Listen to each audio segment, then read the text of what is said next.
അപ്പോൾ second characteristics എന്ന് പറയുന്നത് production or procurement of goods and services.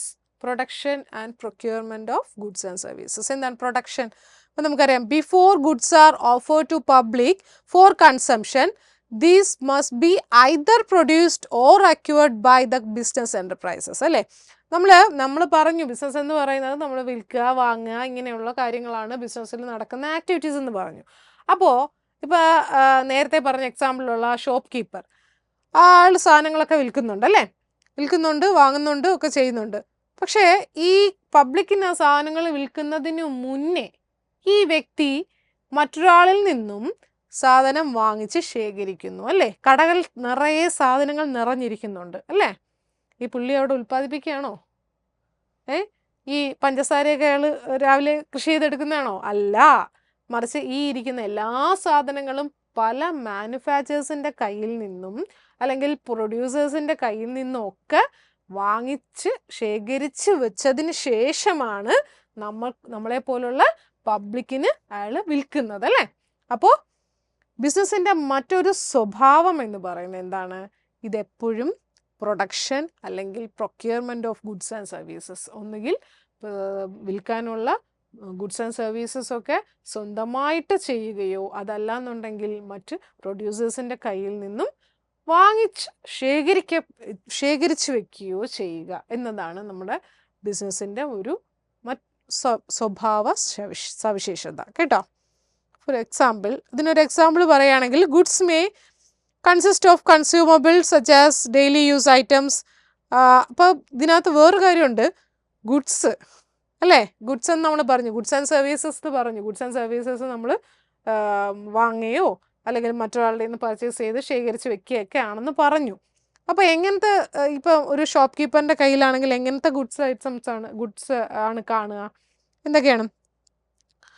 നമ്മുടെ ഡെയിലി യൂസ് കൺസ്യൂമബിൾസ് എന്ന് പറഞ്ഞാൽ എന്താണ്? ഡെയിലി യൂസ് ഐറ്റംസ് അല്ലേ. ഡെയിലി യൂസ് ചെയ്യുന്ന ഐറ്റംസ് എല്ലാം, അതായത് ഇപ്പോൾ എന്താ നമ്മൾ ഉപയോഗിക്കുന്ന പേസ്റ്റ്, ബ്രഷ്, സോപ്പ്, ഇതെല്ലാം എന്താണ്? നമ്മുടെ കൺസ്യൂമബിൾ ഐറ്റംസിൽ വരുന്നതാണ്. അങ്ങനെയുള്ള സാധനങ്ങളുണ്ട്. ക്യാപിറ്റൽ ഗുഡ്സ് എന്ന് പറയുമ്പോൾ machinery, furniture, fridge, washing machine, TV, ഇങ്ങനെയൊക്കെ ഉള്ള സാധനങ്ങളൊക്കെ ക്യാപിറ്റൽ ഗുഡ്സിൽ വരുന്നതാണ്. ദെൻ സർവീസസ് എന്ന് പറയുമ്പോൾ നമുക്കറിയാം, ബാങ്കിങ്, ട്രാൻസ്പോർട്ട്, ഇങ്ങനെയുള്ള കാര്യങ്ങൾ. അപ്പോൾ ആ ഒരു കാര്യം കൂടെ നിങ്ങൾ ഒന്ന് മൈൻഡിൽ വെച്ചേക്കണം. ഗുഡ്സ് എത്ര തരത്തിലുണ്ട്? 3 തരത്തിലുണ്ട്. കൺസ്യൂമബിൾ ഗുഡ്സ് ഉണ്ട്, ക്യാപിറ്റൽ ഗുഡ്സ് ഉണ്ട്, 2 തരത്തിലുണ്ട്, കൺസ്യൂമബിൾസ് ആൻഡ് ക്യാപിറ്റൽ ഗുഡ്സ് അല്ലേ. അപ്പോൾ ഇത് രണ്ടും നിങ്ങൾ ഓർത്ത് വെച്ചിരിക്കണം. ചിലപ്പോൾ എങ്ങാനും മൾട്ടിപ്പിൾ ചോയ്സിനകത്ത് ചിലപ്പോൾ വന്നാലായി. അപ്പോൾ അതിൻ്റെ ആ ഒരു എക്സാമ്പിൾ നിങ്ങൾക്ക് മനസ്സിലായല്ലോ. ഈ ഐറ്റംസ് എല്ലാം ഇവിടുന്ന് ഈ പ്രൊക്യൂർ ചെയ്തെടുക്കുന്നതാണ് അല്ലേ. നമ്മുടെ ഷോപ്പ് കീപ്പർ വേറൊരു മാനുഫാക്ചറിൻ്റെ കയ്യിൽ നിന്ന് പ്രൊക്യൂർ ചെയ്തെടുക്കുന്നതാണ് ഈ പറഞ്ഞ ഗുഡ്സ് എല്ലാം. എന്നിട്ടാണ് നമ്മളെ പോലുള്ള ആൾക്കാർക്ക് അത് വിൽക്കുന്നത്. സോ അപ്പോൾ രണ്ടാമത്തെ കാറ്റഗറീസ് കഴിഞ്ഞു. മൂന്നാമത്തത് ഏതാണ്? Sale or exchange of goods and services അല്ലേ. Sale or exchange of goods and services എന്ന് പറയുമ്പോൾ നമുക്കറിയാം, നമ്മൾ ആദ്യം മുതലേ പറയുന്ന കാര്യമാണ്, ബിസിനസ്സിൽ എന്ത് ആക്ടിവിറ്റീസാണ്? വിൽക്കുക, വാങ്ങുക, കൈമാറ്റം ചെയ്യുക, ഇങ്ങനെയുള്ള കാര്യങ്ങളൊക്കെയാണ്, ഇങ്ങനെയുള്ള എക്സ്ചേഞ്ചസ് ആണ് ബിസിനസ്സിൽ നടക്കുന്ന ആക്ടിവിറ്റീസ് എന്ന് നമ്മൾ പറഞ്ഞു അല്ലേ. അപ്പോൾ അത് തന്നെയാണ് ബിസിനസ്സിൻ്റെ മൂന്നാമത്തെ സവിശേഷതയായിട്ട് പറയുന്നത്. Directly or indirectly business involves exchange of goods and services for value. എന്തിനാണ്? തിരിച്ച് റിട്ടേൺ മണി കിട്ടും എന്നുള്ള ആ ഒരു മൈൻഡിൽ നമ്മൾ സാധനങ്ങൾ ഒന്നീ ഡയറക്റ്റായിട്ടോ ഇൻഡയറക്റ്റായിട്ടോ ഒക്കെ സാധനങ്ങളും സേവനങ്ങളും അങ്ങോട്ടും ഇങ്ങോട്ടും എക്സ്ചേഞ്ച് ചെയ്യപ്പെടുന്നു അല്ലേ ബിസിനസ്സിൽ. അത് തന്നെയാണ് അതിൻ്റെ സവിശേഷത. അങ്ങനെ ചെയ്യുന്ന എല്ലാത്തിനെയും നമുക്ക് എന്ത് പറയാം? ബിസിനസ് എന്ന് നമുക്ക് വിളിക്കാം. For example, cooking food and selling it to customers in a restaurant is business അല്ലേ. നമ്മൾ ഫുഡ് ഉണ്ടാക്കുന്നു, അത് റെസ്റ്റോറൻറ്റിൽ കൊണ്ട് വിൽക്കുകയും ഒക്കെ ചെയ്യുന്നു അല്ലേ. വിൽക്കുകയൊക്കെ ചെയ്യുന്നു, അതിനെ നമുക്ക് എന്തായിട്ട് കൺസിഡർ ചെയ്യാം? അതിനൊരു ബിസിനസ്സായിട്ട് കൺസിഡർ ചെയ്യാം അല്ലേ. അപ്പോൾ sale or exchange of goods and services എന്ന് പറഞ്ഞാൽ എന്താണെന്ന് മനസ്സിലായല്ലോ അല്ലേ. അപ്പോൾ അതിനെ നമുക്ക് directly or indirectly business involves in exchange of goods and services for value, എന്തെങ്കിലും ഒരു റിട്ടേൺ പ്രതീക്ഷിച്ചുകൊണ്ട് ചെയ്യുന്ന സാധനങ്ങളും സേവനങ്ങളും ഒക്കെ കൈമാറ്റം ചെയ്യുന്നതിന് നമുക്ക് ബിസിനസ്സായിട്ട് കൺസിഡർ ചെയ്യാം. Then fourth one is dealing in goods and services on a regular basis, not a single transaction treated or a business. എന്താണ് ഞാൻ ആദ്യം പറഞ്ഞല്ലേ, business is an occupation which people regularly engaged എന്ന് പറഞ്ഞല്ലേ. എന്താണ് റെഗുലർലി എൻഗേജ്ഡ് ചെയ്ത് അല്ലെങ്കിൽ regular ബേസിസിൽ ചെയ്യുന്ന ഒരു പ്രവൃത്തിയെ മാത്രമേ നമുക്ക് ബിസിനസ് എന്ന് പറയാൻ സാധിക്കുകയുള്ളൂ. ഓക്കെ, അല്ലാതെ ഒറ്റ സിംഗിൾ ട്രാൻസാക്ഷൻ കൊണ്ട് നമുക്ക് ഒരു ചെയ്തിട്ട് അതിന് നമുക്ക് ഒരിക്കലും ബിസിനസ് എന്ന് പറയാൻ സാധിക്കില്ല. അത് തന്നെയാണ് ഫോർത്ത് ഇതിൽ പറയുന്നത്, not a single transaction treated or a business അല്ലേ. അതിൻ്റെ എക്സാമ്പിൾ നോക്കൂ, Anu sold his car to Raju. അപ്പോൾ ഇപ്പം വേണ്ട, Anu sold his car to Raju എന്ന് പറഞ്ഞു. ഈ അനുവിൻ ഒരു കാറുണ്ടെന്ന് വിചാരിക്കുക. ഇപ്പം ഒരു കാർ വാങ്ങിച്ചു, അത് കുറച്ച് ദിവസം കഴിഞ്ഞപ്പം പഴയതായി, വേണ്ട എന്ന് തോന്നി. ഉടനെ അതിന് രാജുവിന് വിറ്റു അല്ലേ. രാജുവിന് വിറ്റപ്പോൾ ഒരു 25,000 എനിക്ക് ലാഭം കിട്ടി, അല്ലെങ്കിൽ അനുവിന് ലാഭം കിട്ടി. ഓക്കെ, അപ്പോൾ അതിന് നമുക്ക് ബിസിനസ്സായിട്ട് കൺസിഡർ ചെയ്യാൻ പറ്റുമോ? ബിസിനസ്സായിട്ട് നമുക്ക് അതിനെ വിശേഷിപ്പിക്കാൻ പറ്റുമോ? പറ്റില്ല. എന്തുകൊണ്ടാണ്? One time ട്രാൻസാക്ഷനാണ്.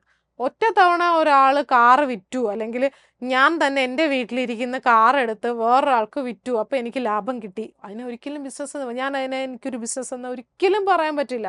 പകരം എന്താണ്, എന്നാൽ ഞാനൊരു ഷോറൂം സ്റ്റാർട്ട് ചെയ്യാണ്, കാർ ഷോറൂം സ്റ്റാർട്ട് ചെയ്യാണ്. അവിടെ എന്താ നടക്കുന്നത്? ഡെയിലി കാറുകൾ വരുന്നു, ഞാൻ പുറത്ത് വിൽക്കുന്നു, അങ്ങനെ ഡേ ടു ഡേ എല്ലാ ദിവസവും ഡെയിലി നടക്കുകയാണ് അല്ലേ. ഈ പ്രോസസ്സ് ഡെയിലി നടക്കുകയാണ്. അപ്പോൾ എനിക്കതിനെ ബിസിനസ് എന്ന് വിശേഷിപ്പിക്കാം. സോ അത് തന്നെയാണ് ഇവിടെയും പറയുന്നത്, dealing in goods and services on a regular ബേസിസിൽ നടത്തുന്ന ആക്ടിവിറ്റീസിനെ മാത്രമേ നമുക്ക് എന്ത് പറയാൻ പറ്റുള്ളൂ, ബിസിനസ് എന്ന് വിളിക്കാൻ സാധിക്കുകയുള്ളൂ. So fifth one is profit earning. നമുക്കറിയാം ബിസിനസ്സിൽ മെയിൻ നമ്മുടെ മോട്ടീവ് എന്താണ്? പ്രോഫിറ്റ് ആണ് അല്ലേ. പ്രോഫിറ്റ് തന്നെയാണ് നമ്മുടെ മോട്ടീവ്. അത് പ്രോഫിറ്റ് ഇല്ലാതെ നമ്മൾ ഫ്രീ ആയിട്ടൊന്നും ആർക്കും സാധനങ്ങളോ സേവനങ്ങളോ ബിസിനസ്സിൽ ചെയ്യേണ്ട ആവശ്യമില്ല അല്ലേ. അപ്പോൾ അത് തന്നെയാണ് അഞ്ചാമത്തെ സവിശേഷത എന്ന് പറയുന്നത്, profit earning. The main motive of business is profit. No business can survive without profit. Profit ഇല്ലാതെ ഏതെങ്കിലും ബിസിനസ്സിന് നിലനിൽക്കാൻ പറ്റുമോ? പറ്റില്ല. സോ പ്രോഫിറ്റ് എന്ന് പറയുന്നത് ബിസിനസ്സിൽ മസ്റ്റാണ്. സോ ബിസിനസ്സിൻ്റെ ഏറ്റവും വലിയ ഒരു സവിശേഷത എന്ന് പറയുന്നത് പ്രോഫിറ്റ് ഏർണിംഗ് ആണ്. The main motive of business is profit. Then sixth one is uncertainty of return. എന്താണ് uncertainty of return എന്ന് പറഞ്ഞാൽ എന്താണ്? ബിസിനസ് ചെയ്യുന്ന എല്ലാവർക്കും നമുക്കറിയാവുന്നൊരു കാര്യമാണ്, എല്ലാവർക്കും അറിയാവുന്ന കാര്യമാണ്. ബിസിനസ്സിൽ ചിലപ്പോഴൊക്കെ നമ്മൾ പറയാറുണ്ടല്ലേ, അയ്യോ ബിസിനസ് നഷ്ടത്തിലായിപ്പോയി, ബിസിനസ് പൊളിഞ്ഞു പോയി എന്നൊക്കെ പറയാറുണ്ടല്ലേ. അപ്പോൾ എന്താണ് ഈ അൺസർട്ടനിറ്റി ഓഫ് റിട്ടേൺ എന്ന് പറഞ്ഞാൽ, നമുക്ക് ആ ഒരു ബിസിനസ് സ്ഥാപനത്തിന് ലാഭമാണോ നഷ്ടമാണോ എന്നുള്ളത് നമുക്ക് എന്തായാലും ചിന്തിക്കാൻ പറ്റുമോ? അല്ലെങ്കിൽ നേരത്തെ കൂട്ടി ചിന്തിച്ച് വെക്കാൻ പറ്റുമോ? പറ്റില്ല. കാരണം അതെന്താണ്, അത് നമുക്ക് പ്രെഡിക്റ്റ് ചെയ്യാൻ പറ്റുന്നൊരു കാര്യമേ അല്ല.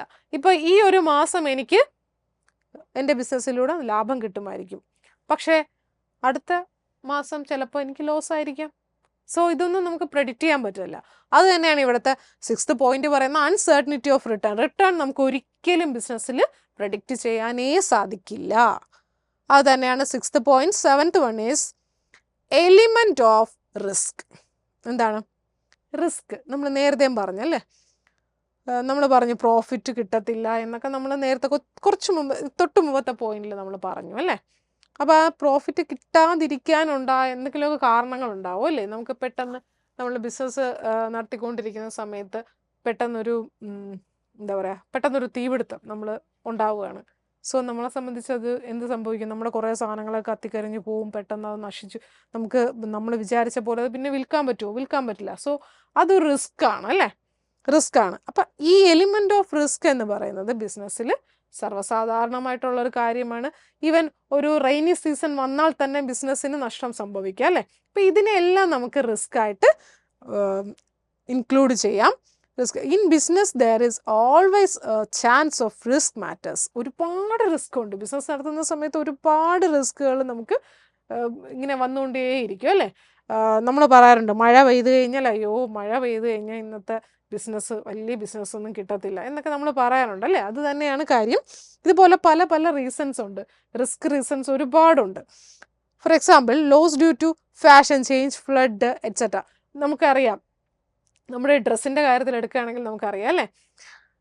പ്രത്യേകിച്ച് നമ്മുടെ ലേഡീസിൻ്റെ കാര്യത്തിൽ പറയുകയാണെങ്കിൽ അല്ലേ, ഇന്ന് സൽവാറാണ് ഫാഷനെങ്കിൽ നെക്സ്റ്റ് ഡേ എന്തായിരിക്കും, വേറെ എന്തെങ്കിലും ആയിരിക്കും, ഉടനെ അങ്ങോട്ടേക്ക് മാറും അല്ലേ. പിന്നെ അതൊന്നും ആരും വാങ്ങത്തില്ല, അതൊക്കെ പഴയ ഫാഷനായിപ്പോയി. ഈ ഒരു മെൻറ്റാലിറ്റിയോടെ ആയിരിക്കും കസ്റ്റമേഴ്സ് തന്നെ കാണാം. അപ്പോൾ എന്ത് ചെയ്യും, ഈ പ്രൊഡ്യൂസ് ചെയ്ത് വെച്ചിരുന്ന നമ്മുടെ കയ്യിലുണ്ടായിരുന്ന സ്റ്റോക്ക് മുഴുവൻ വേസ്റ്റ് ആവും.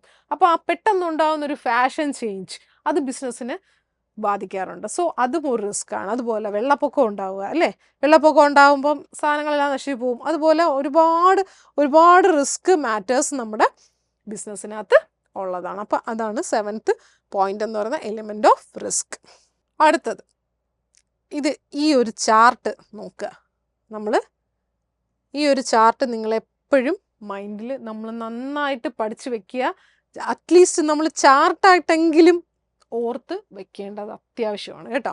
എന്താണെന്നറിയാമോ, ഈ ക്ലാസിഫിക്കേഷൻ ഓഫ് ബിസിനസ് ആക്ടിവിറ്റീസ് ഒത്തിരി ഉണ്ടല്ലേ. ആദ്യം നമ്മൾ പഠിച്ചു, ഇതിൽ നമ്മൾ പഠിച്ച കാര്യങ്ങളുണ്ട്. ബിസിനസ് അല്ലേ, ബിസിനസ്സിനെ മെയിനായിട്ട് broadly classified into business എന്ന് നമ്മൾ ഇത്രയും നേരം ബിസിനസ്സിനെ കുറിച്ച് പഠിച്ചു. ആ ബിസിനസ്സിനെ രണ്ടായിട്ട് ബ്രോഡ്ലി രണ്ടായിട്ടാണ് ക്ലാസിഫൈ ചെയ്തിരിക്കുന്നത്. ഒന്ന് ഇൻഡസ്ട്രി എന്നും രണ്ട് കൊമേഴ്സ് എന്നും അല്ലേ. ഇൻഡസ്ട്രി എന്നും കൊമേഴ്സ് എന്നുമാണ് മെയിനായിട്ട് അതിനെ ക്ലാസിഫൈ ചെയ്തത്. പിന്നെ ഇൻഡസ്ട്രിയെ വീണ്ടും ക്ലാസിഫൈ ചെയ്തിട്ടുണ്ട്. Primary industry, secondary industry, territory industry, then വീണ്ടും primary industry extractive, genetic classify ചെയ്തിട്ടുണ്ട്. സെക്കൻഡറി വീണ്ടും ക്ലാസിഫൈ ചെയ്യുന്നു. മാനുഫാക്ചറിങ്, കൺസ്ട്രക്ഷൻ, മാനുഫാക്ചറിങ്ങിന് വീണ്ടും അനലിറ്റിക്കൽ, സിന്തറ്റിക്കൽ, പ്രോസസ്സിങ്, അസംബ്ലിങ് ഇതെല്ലാം ഉണ്ടല്ലേ.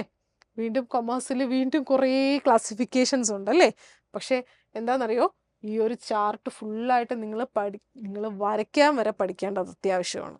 കാരണം ഈ ഒരു ചാർട്ടോട് കൂടി ഇതിനെ എക്സ്പ്ലെയിൻ ചെയ്യാൻ പ്രീവിയസ് ഇയർ ക്വസ്റ്റ്യൻ പേപ്പറിൽ വന്നിട്ടുള്ളൊരു ക്വസ്റ്റ്യൻ ആണ്. റിപ്പീറ്റഡ് ആയിട്ട് ചോദിക്കുന്ന കാര്യമാണ്. വളരെ ഇമ്പോർട്ടൻ്റ് ആയിട്ടുള്ള ഒരു ടോപ്പിക്കാണ് ക്ലാസിഫിക്കേഷൻ ഓഫ് ബിസിനസ് ആക്ടിവിറ്റി എന്ന് പറയുന്നത്. ഇപ്പോൾ കൊമേഴ്സിലാണെങ്കിൽ ട്രേഡ്, ഓക്സിലറീസ് ടു ട്രേഡ്, ഇങ്ങനെ ഒത്തിരി പഠിക്കാനുണ്ട്. അപ്പോൾ ഈ ഒരു ചാർട്ട് നിങ്ങൾ ഓർത്ത് വയ്ക്കുക. അപ്പോൾ നമുക്ക് ആ ക്ലാസിഫിക്കേഷൻ ഓഫ് ബിസിനസ് ആക്ടിവിറ്റീസിലെ ഫസ്റ്റ് കാറ്റഗറി നമുക്ക് നോക്കാം. ഫസ്റ്റ് ക്ലാസിഫിക്കേഷൻ എന്തായിരുന്നു? ഇൻഡസ്ട്രി അല്ലേ. ഇൻഡസ്ട്രി എന്നും കൊമേഴ്സ് എന്നും ക്ലാസിഫൈ ചെയ്തിട്ടുണ്ട്. അതിൽ ഇൻഡസ്ട്രിയാണ് നമ്മൾ ഇപ്പോൾ നോക്കാൻ പോകുന്നത്. First industry. എന്താണ് ഇൻഡസ്ട്രി? നമുക്കറിയാമല്ലേ. ഇൻഡസ്ട്രി എന്നൊക്കെ നമ്മൾ കേട്ടിട്ടുണ്ട്. കോട്ടൺ ഇൻഡസ്ട്രി, ഇലക്ട്രോണിക് എന്നൊക്കെ, ഓട്ടോമൊബൈൽ ഇൻഡസ്ട്രി, ഇങ്ങനെയൊക്കെ നമ്മൾ പറയാറുണ്ടല്ലേ. എന്താണ് ഇൻഡസ്ട്രി എന്ന് പറഞ്ഞാൽ? Concerned with the production of processing of goods and materials അല്ലേ. എന്താണ് ഈ ഇൻഡസ്ട്രി എന്ന് പറഞ്ഞാൽ? എന്താണ് അവിടെ പ്രൊഡക്ഷനോ അല്ലെങ്കിൽ എന്തെങ്കിലും പ്രൊഡക്ഷൻ നടക്കാറുണ്ട്, പ്രോസസ്സിങ് നടക്കാറുണ്ട്. പ്രോസസ്സിങ് മെറ്റീരിയൽസിൻ്റെയൊക്കെ, ഗുഡ്സും മെറ്റീരിയൽസും ഒക്കെ പ്രൊഡ്യൂസ് ചെയ്യാറുണ്ട്, ദെൻ പ്രോസസ്സ് ചെയ്യാറുണ്ട്. അങ്ങനെ ഒരുപാട് കാര്യങ്ങൾ ഇൻഡസ്ട്രിയിൽ നടക്കുന്നുണ്ട്. അപ്പോൾ ഇൻഡസ്ട്രി എന്ന് പറയുന്നത് ഈ വക കാര്യങ്ങളെല്ലാം കൂടി ഉൾപ്പെടുന്നതിനെയാണ് നമ്മൾ ഇൻഡസ്ട്രി എന്ന് പറയുന്നത്. It concern with production of processing of goods and services അല്ലേ.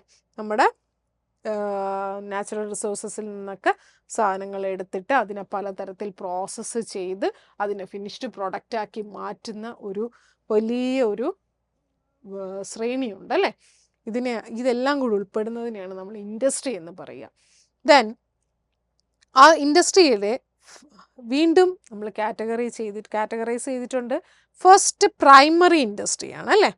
പ്രൈമറി ഇൻഡസ്ട്രിയെ വീണ്ടും again classified into primary industry, secondary industry, territory industry. നമ്മൾ ചാർട്ടിൽ കണ്ടല്ലേ. അതിൽ പ്രൈമറി ഇൻഡസ്ട്രി എന്താണെന്ന് നോക്കാം. First primary industries activities includes extraction and production of natural resources and reproduction of living organisms, plants, etc. എന്താണ് primary industry എന്ന് പറഞ്ഞാൽ നമുക്ക് ഇപ്പം നമ്മളെന്താ നമ്മളെ ഡ്രസ്സസ് ഒക്കെ ഉണ്ട് അല്ലേ, നമ്മളെ കോട്ടൺ ഡ്രസ്സൊക്കെ ഉണ്ട്. ഇത് ഫസ്റ്റ് നമ്മൾ എവിടെ നിന്നാണ് എടുക്കുന്നത്? ഫസ്റ്റ് അതിൻ്റെ സ്റ്റാർട്ടിങ് സ്റ്റേജ് എന്താണ്? കോട്ടൺ പ്ലാന്റ് ഉണ്ടല്ലേ, ആ പ്ലാന്റിൽ നിന്നും കോട്ടൺ എടുത്ത് അത് കോട്ടൺ പ്ലാന്റ് എന്ന് പറയുന്നത് നാച്ചുറൽ റിസോഴ്സ് ആണ് അല്ലേ, ഭൂമിയിൽ നിന്ന് നമുക്ക് കിട്ടുന്ന ഒരു റിസോഴ്സാണ്. അപ്പോൾ അതിൽ നിന്ന് നമ്മൾ അതിനെ പ്രോസസ്സ് ചെയ്തിട്ടാണ് ഇതിലേക്ക് വരുന്നത്. അപ്പം ഈ നാച്ചുറൽ റിസോഴ്സസിന് extraction and production of natural resources, അതായത് നാച്ചുറൽ റിസോഴ്സസിനെ പ്രൊഡ്യൂസ് ചെയ്യുകയോ അല്ലെങ്കിൽ അതിനെ എക്സ്ട്രാക്റ്റ് ചെയ്തെടുക്കുകയോ ചെയ്യുന്ന തരത്തിലുള്ള ഇൻഡസ്ട്രി, അങ്ങനെയുള്ള ഇൻഡസ്ട്രീസിനെയാണ് നമുക്ക് പ്രൈമറി ഇൻഡസ്ട്രിയിൽ കാറ്റഗറൈസ് ചെയ്തിരിക്കുന്നത്. For example reproduction of land, living organisms, plant, et cetera അല്ലേ. നമ്മൾ ചെടികൾ നട്ടുപിടിപ്പിച്ചിട്ട് കൃഷിക്ക് ചെടികൾ നട്ടുപിടിപ്പിച്ചിട്ട് അതിൽ നിന്നും സാധനങ്ങൾ പ്രൊഡ്യൂസ് ചെയ്ത് നമ്മൾ വിൽക്കുക, അങ്ങനെയൊക്കെ പ്രോസസ്സ് ചെയ്ത് പല രീതിയിലൊക്കെ കൊണ്ടുവരിക. അപ്പോൾ ഇതെല്ലാം പെടുന്ന എവിടെയാണ്? Primary industry, natural resources. അത് മാത്രം നിങ്ങൾ ഓർത്ത് വയ്ക്കുക. നാച്ചുറൽ റിസോഴ്സസിനെ അതേപടി എടുത്ത് നമ്മൾ യൂസ് ചെയ്യുന്നതിനെയാണ് പ്രൈമറി ഇൻഡസ്ട്രി എന്ന് പറയുക. പ്രൈമറി ഇൻഡസ്ട്രിയിൽ ഇതൊക്കെയാണ് വരുന്നത്. ദെൻ എക്സ്ട്രാക്റ്റീവ്, ഈ primary industry again classified into extractive industry and genetic industry. നമ്മൾ പറഞ്ഞു നാച്ചുറൽ റിസോഴ്സസ് ആണ്.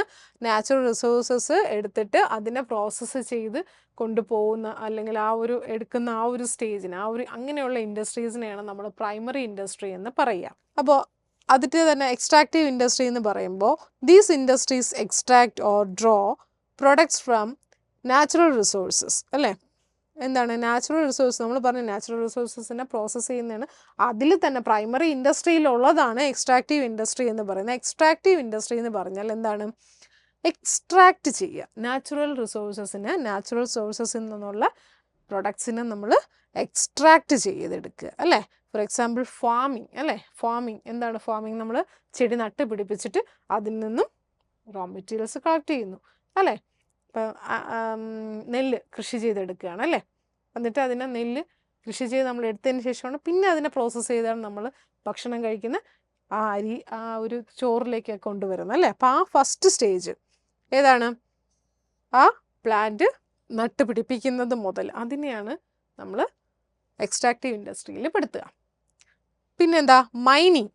നമുക്കറിയാം ഖനികളിൽ നിന്നുമൊക്കെ കുഴിച്ചെടുത്തിട്ടാണ് നമ്മൾ ഇരുമ്പയിരൊക്കെ കുഴിച്ചെടുത്തിട്ടാണ് നമ്മൾ ഇരുമ്പ് ഇങ്ങനെയുള്ള സാധനങ്ങളിലൊക്കെ കൊണ്ടുവരുന്നത്. അതുപോലെ പെട്രോളിയം ഇങ്ങനത്തൊക്കെ കുഴിച്ചെടുത്തിട്ട് പിന്നെ അതിനെ പ്രോസസ്സ് ചെയ്താണ് മറ്റ് ഇതിലൊക്കെ. അപ്പം നാച്ചുറൽ റിസോഴ്സസിന് അതേപടി എക്സ്ട്രാക്റ്റ് ചെയ്തെടുക്കുന്ന ഇൻഡസ്ട്രിയാണ് നമ്മൾ എക്സ്ട്രാക്റ്റീവ് ഇൻഡസ്ട്രി എന്ന് പറയുന്നത്. ഹണ്ടിങ്, ഫിഷിങ് ഇതെല്ലാം അതിൻ്റെ എക്സാമ്പിൾസ് ആണ് കേട്ടോ. അപ്പം ഈ എക്സാമ്പിൾസൊക്കെ നോക്കിക്കോണം. കാരണം എക്സ്ട്രാക്റ്റീവ് ഇൻഡസ്ട്രീസിൻ്റെയൊക്കെ നമുക്ക് ചിലപ്പോൾ ചെറിയ ക്വസ്റ്റ്യൻസ് ആയിട്ടൊക്കെ 2 മാർക്സ് ക്വസ്റ്റ്യൻസ് ഒക്കെ ആയിട്ട് വരാറുണ്ട്. കാരണം എന്താണ്? കുറേ എക്സാമ്പിൾസ് തന്നിട്ട് അതിനെ കാറ്റഗറൈസ് ചെയ്യാൻ പറയും. ഇത് എക്സ്ട്രാക്റ്റീവ് ഇൻഡസ്ട്രി ആണോ അല്ല ജനറ്റിക് ഇൻഡസ്ട്രി ആണോ, ഇങ്ങനെയൊക്കെ കാറ്റഗറൈസ് ചെയ്യാൻ പറയും. അപ്പോൾ അതുകൊണ്ട് ഈ എക്സാമ്പിൾസ് ഒക്കെ കഴിയുന്നതും നോക്കി വയ്ക്കുക. അപ്പോൾ എക്സ്ട്രാക്റ്റീവ് ഇൻഡസ്ട്രി എന്ന് പറയുന്നത് these industries extract or draw products from natural റിസോഴ്സസിൽ നിന്നും പ്രൊഡക്ട്സിനെ എക്സ്ട്രാക്ട് ചെയ്തെടുക്കുന്നതാണ് നമ്മുടെ എക്സ്ട്രാക്റ്റീവ് ഇൻഡസ്ട്രി ചെയ്യുന്നത്. ദെൻ സെക്കൻഡ് അടുത്ത ഇൻഡസ്ട്രി, അതായത് പ്രൈമറി ഇൻഡസ്ട്രിയുടെ സെക്കൻഡ് കാറ്റഗറി എന്ന് പറയുന്നത് ജനറ്റിക് ഇൻഡസ്ട്രിയാണ്.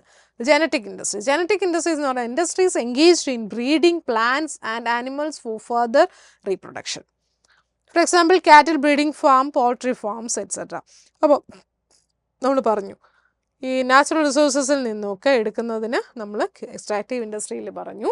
ഈ ജനറ്റിക് ഇൻഡസ്ട്രി എന്ന് പറഞ്ഞാൽ നമുക്ക് കിട്ടുന്ന എന്താ പറയുക, നമ്മളിപ്പോൾ പോൾട്രി ഫാം നടത്തുന്നല്ലേ, എന്നിട്ട് അതിനെ ഒരു കോഴിയാണോ? അല്ല, നമ്മളതിനെ മുട്ടയിട്ട് വീണ്ടും അതിൽ നിന്നും കുഞ്ഞുങ്ങളെ ഉണ്ടാക്കി നമ്മൾ ഇങ്ങനെ ബ്രീഡ് ചെയ്തുകൊണ്ടിരിക്കുകയാണ് അല്ലേ.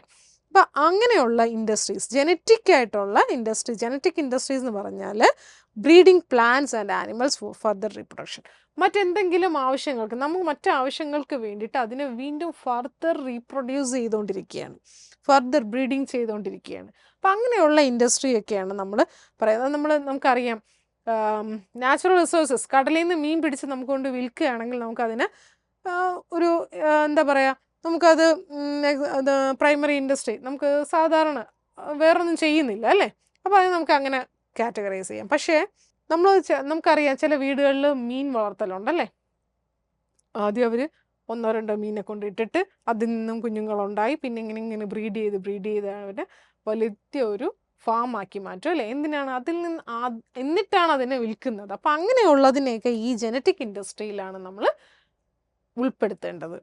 അപ്പം ഇങ്ങനെയുള്ള വീണ്ടും ബ്രീഡ് ചെയ്യാൻ വേണ്ടിയിട്ടോ അല്ലെങ്കിൽ അതിനെ റീപ്രൊഡ്യൂസ് ചെയ്യാൻ വേണ്ടിയിട്ടോ എടുക്കുന്ന അങ്ങനെ ഉപയോഗിക്കുന്നതിനെയാണ്, റിസോഴ്സസ് എല്ലാം അങ്ങനെ ഉപയോഗിക്കുന്നതിനെ നമ്മൾ ഈ ജനറ്റിക് ഇൻഡസ്ട്രീസിൽ നമുക്ക് ചെയ്യാം. ജനറ്റിക് ഇൻഡസ്ട്രിയിൽ ഇതാണ് ചെയ്യുന്നത്. ദെൻ അപ്പോൾ industries engaged in breeding plants and animals for further reproduction. For example cattle breeding farm, poultry farm etcetera. Okay, ഇനി അടുത്ത് അപ്പോൾ പ്രൈമറി ഇൻഡസ്ട്രിയുടെ 2 കാറ്റഗറി പഠിച്ചു. ഏതാണ്? എക്സ്ട്രാക്റ്റീവ് ഇൻഡസ്ട്രിയും ജനറ്റിക് ഇൻഡസ്ട്രിയും. Okay, second one is main, അതായത് നമ്മൾ പ്രൈമറി ഇൻഡസ്ട്രി, ദെൻ അടുത്ത പഠിക്കുന്നത് സെക്കൻഡറി ഇൻഡസ്ട്രി കേട്ടോ. Secondary industries process already extracted materials to produce goods for final consumption. എന്താണ്? ഓൾറെഡി നമ്മൾ ഫസ്റ്റ് പ്രൈമറി സ്റ്റേജിൽ നിന്നും എക്സ്ട്രാക്റ്റ് ചെയ്ത് വെച്ചിരിക്കുന്ന റിസോഴ്സസിനെ എടുത്ത് വീണ്ടും പ്രോസസ്സ് ചെയ്തതിന് ശേഷം നമ്മൾ ഫൈനൽ കൺസംഷനിലേക്ക് കൊണ്ടുവരും. ദാറ്റ് ഈസ്, ഞാൻ പറഞ്ഞു കോട്ടൺ പ്ലാന്റിൽ നിന്നും കോട്ടൺ എടുക്കുന്നു അല്ലേ. കോട്ടൺ എടുക്കുന്നു, അതുവരെ എന്താണ്? പ്രൈമറി ഇൻഡസ്ട്രിയാണ്. കോട്ടൺ, ആ നാച്ചുറൽ റിസോഴ്സ് അതുപോലെ തന്നെ എടുക്കുന്നു. എന്നിട്ട് ഈ റിസോഴ്സ് അല്ലെങ്കിൽ ഈ നാച്ചുറൽ റിസോഴ്സ്, നമ്മുടെ കോട്ടൺ എന്ന് പറയുന്ന ഈ റിസോഴ്സ് ഉപയോഗിച്ചിട്ട് വീണ്ടും അതിൽ നിന്നും എന്ത് ചെയ്യുന്നു? പ്രോസസ്സ് ചെയ്യുന്നു അല്ലേ. വീണ്ടും പ്രോസസ്സ് ചെയ്ത് ഫിനിഷ്ഡ് പ്രൊഡക്റ്റായ ഡ്രസ്സിലേക്ക് കൊണ്ട് എത്തിക്കുന്നു. ആ ഒരു ഫിനിഷ്ഡ് പ്രൊഡക്ട്സിലേക്ക് മാറ്റുന്നു. ആ ഒരു സ്റ്റേജിനെയാണ്, ആ പ്രോസസ്സ് ചെയ്യുന്ന സ്റ്റേജിനെയാണ് നമ്മൾ സെക്കൻഡറി ഇൻഡസ്ട്രി എന്ന് പറയുക.